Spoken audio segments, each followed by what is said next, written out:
British advanced pain clinic, నొప్పి మాయం, surgery దూరం. For appointments 9155515563. తల్లి తండ్రి అనేవాడిని చెప్పుకోలేని పరిస్థితి అనేది ఉంది. ఆ కథ ఎక్కడ ఫస్ట్ హాఫ్లో పెద్దగా ఎలివేట్ కాలేదు. మీరు అదే బాల్యం లేకోసారి ఫ్లోలో మనకి వెళ్ళిపోతుంది.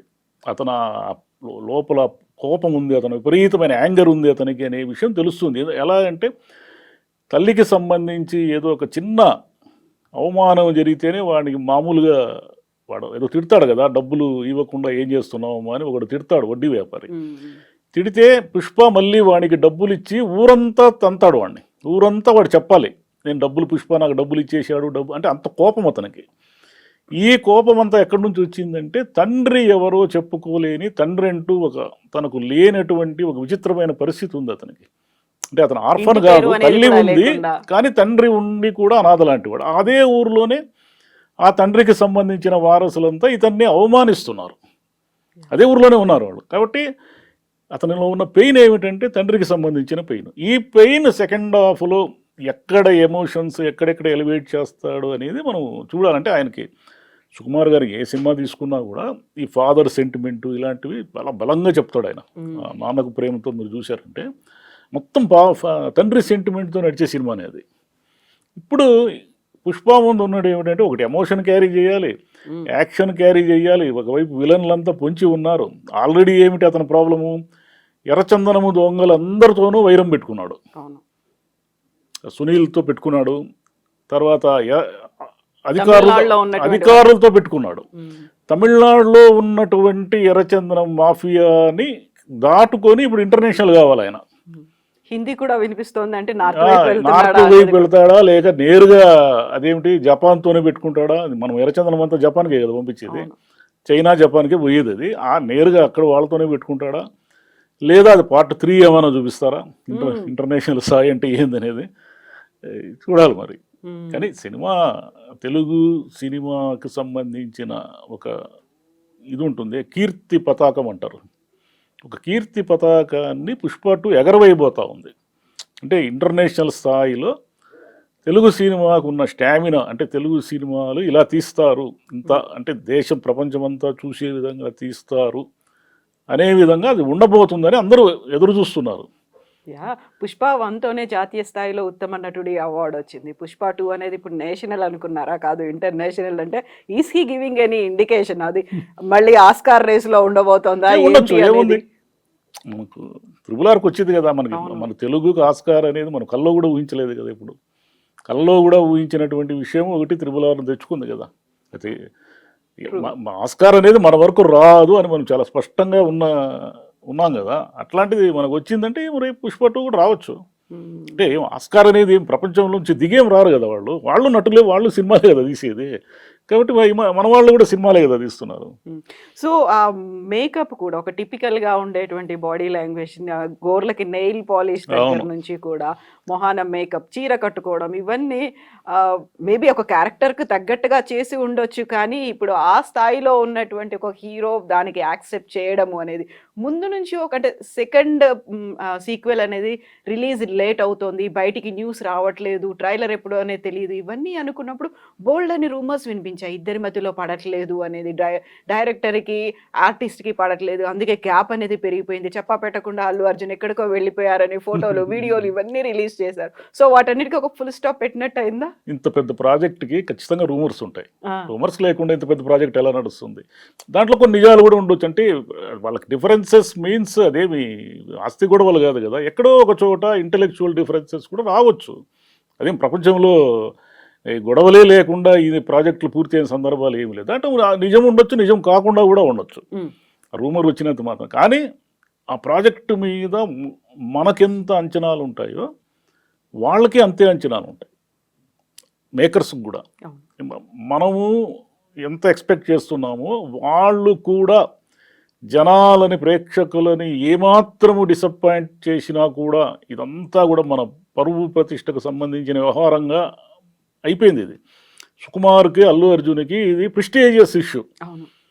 చిన్న తేడా వచ్చినా కూడా జనం మనల్ని ఆడుకునేస్తారు అనేది భయం వాళ్ళకి ఉంటుంది. కాబట్టి ప్రతి చోట 1-2 సార్లు రివ్యూ చేసుకోవడము, 1-2 సార్లు మళ్ళీ చూసుకోవడం, మార్పులు చేర్పులు చేసుకోవడం, ఇవన్నీ జరగడం వల్ల ఆ సినిమా లేట్ అయి ఉంటుంది. ఇంకోటి మీరు చెప్పినట్టు ఆ మేకప్ అదంతా అన్నారు కదా, అది తిరుపతి గంగ జాతరకు సంబంధించిన బ్యాక్గ్రౌండర్ స్టోరీ అది. తిరుపతి గంగమ్మ ఏం చేస్తుందంటే రోజుకో వేషం వేసి ఆ పాలెగాడిని చంపడానికి తిరుగుతుంది తిరుపతి ఊరంతా. అది కథ. ఇప్పటికీ కూడా ఆ గంగ జాతరని అలాగే భక్తితో నిర్వహిస్తారు. అదే సాంప్రదాయంతో రోజుకో వేషం వేస్తారు. ఆ రోజుకో వేషం వేసి దాంట్లో భాగంగా హీరో ఆ చీర కట్టుకుని ఆ వేషం వేశాడు. అంటే మామూలు పురుషులు స్త్రీల వేషంలో తిరుగుతూ ఉంటారు. అంటే గంగ జాతర అప్పుడు వాళ్ళు మొక్కుకున్న వాళ్ళు అనమాట. ఆ మొక్కులు ఉన్నవాళ్ళు వేషాలు వేస్తామని మొక్కుకొని ఉంటారు.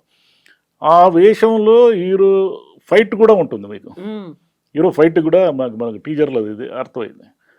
కాబట్టి ఒకవైపు లోకల్ అంటే ఏమిటి, చిత్తూరు ప్రాంతానికి సంబంధించిన ఒక లోకల్ ఫ్లేవర్తో లోకల్గా సినిమా నడపాలి, గ్రామీణ నేపథ్యంతో సినిమా నడపాలి. ఇంకోవైపు ఏమో ఇటు అధికారులు, ఇటు ఇంటర్నేషనల్ స్మగ్లర్లు, నేషనల్ స్మగ్లర్లు అందరూ చుట్టుకొని ఉన్నారు కథలో. స్థానికంగా పల్లెటూరి నేపథ్యంతో ఉన్నటువంటి ఒక ఎర్రచందనం స్మగ్లర్గా అవతారం ఎత్తినటువంటి హీరో తనకు మించిన ఒక వ్యవస్థను ఎదుర్కోబోతున్నాడు.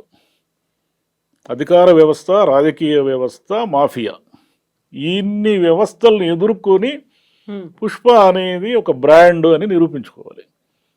ఇన్ని వ్యవస్థలు ఎదుర్కొనేటప్పుడు నో డౌట్ అతనికి విపరీతమైన ఏవో సమస్యలు వస్తాయి. అంటే సమస్యలు వచ్చి దాని నుంచి బయటకు వస్తేనే కదా ఎలివేషన్ అంటారు.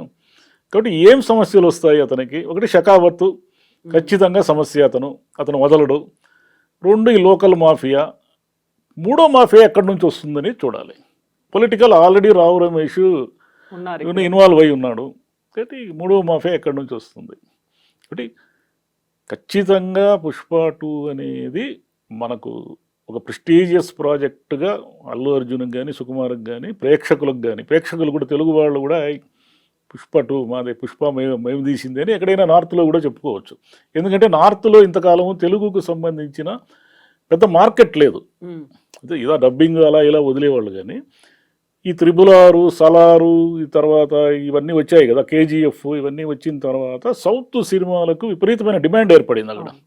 ఇంత మార్కెట్ ఇప్పుడు 1000 కోట్ల రూపాయల బిజినెస్ జరిగింది థియేట్రికల్ బిజినెస్ అంటే నార్త్ బిజినెస్సే మనకంతా. ఇక్కడ మనకు సౌత్లో అంత బిజినెస్ జరిగే ఛాన్స్ లేదు. అక్కడ ఒక్కసారి అంటుకుందంటే ఫైర్ ఇంకా అది వదలదు ఇంకా. ఎందుకంటే పాట్నాలో నిన్న జరిగిన సభ, ఎందుకంటే మన వాళ్ళు ఎవరు తెలియదు కదా అక్కడ బీహార్లో, పాట్నాలో. కానీ మన వాళ్ళందరినీ గుర్తుపట్టి కొన్ని వేల మంది అక్కడ ఒక ఈవెంట్కి అటెండ్ అయినారంటే చాలా పెద్ద విషయం అది. సో ఈ మధ్యన ఇది ఒక సరికొత్త ట్రెండ్ లాగా మారినట్టుంది. RRR సమయంలో అయితే ప్రమోషన్స్ కోసమో, క్యాంపెయినింగ్ కోసమో హీరో, ఇద్దరు డైరెక్టర్లు మొత్తం అన్ని ఈవెన్ గోల్డెన్ టెంపుల్ దాకా వెళ్ళి వచ్చారు. ఆ తర్వాత వెరీ రీసెంట్గా గేమ్ చేంజర్ కోసం కూడా లక్నోకి వెళ్ళి అక్కడ క్యాంపెయినింగ్లు ఇవన్నీ జరిగాయి. ఇప్పుడు పాట్నా అనేది. సో పాన్ ఇండియా రేంజ్ అంటే ఇది అన్నట్టుగా చూపిస్తున్నారా? కేవలం నటులు కాదు ఇక్కడ పాన్ ఇండియా అనేది వీళ్ళు ఎంత బాగా సినిమాలు తీస్తే అంత వర్కౌట్ అవుతుంది. లేదు పాన్ ఇండియా పేరుతో ఏదో ఒకటి ఊరికి డబ్బింగ్ చేసినంత మాత్రాన పాన్ ఇండియా కాదు. ఆడియో మారిస్తే పాన్ ఇండియా ఎలా అవుతుంది? ఆ రేంజ్ ఉండాలి. చాలా సినిమాలు పాన్ ఇండియా అని మనం చూసాం, దారుణంగా దెబ్బతిన్నాయి. అదేవిధంగా ఏమిటంటే వీళ్ళు ఎంత కథ ఉంది తమ దగ్గర అనే దానికి లిమిటేషన్ లేకుండా పార్ట్ 2లు, పార్ట్ 3లు పెట్టుకొని ఫస్ట్ హాఫ్లో ఏమీ కథ చెప్పకుండా ఉన్నారు. పుష్పకి ఆ ప్రమాదం లేదు. పుష్పకి మొదటి పార్ట్లోనే చాలా కథ చెప్పారు. ఇప్పుడు చెప్పేదంతా ఏమిటంటే ఎవల్యూషన్ ఆఫ్ పుష్ప. అది రైజ్, ఇది రూల్, అంతే అంతే. అది చెప్పబోతున్నారు. అతని పరిణామ క్రమం ఏమిటని చెప్పబోతున్నారు. మూడోది ఉండొచ్చు, దీన్ని బట్టి రెండో దాన్ని బట్టి ఉంటుంది. ఇంకో సీక్వెల్ కి రెడీ అవ్వమని చెప్తున్నారు. ఉండొచ్చు కూడా. Yes sir, thank you so much sir. Thank you.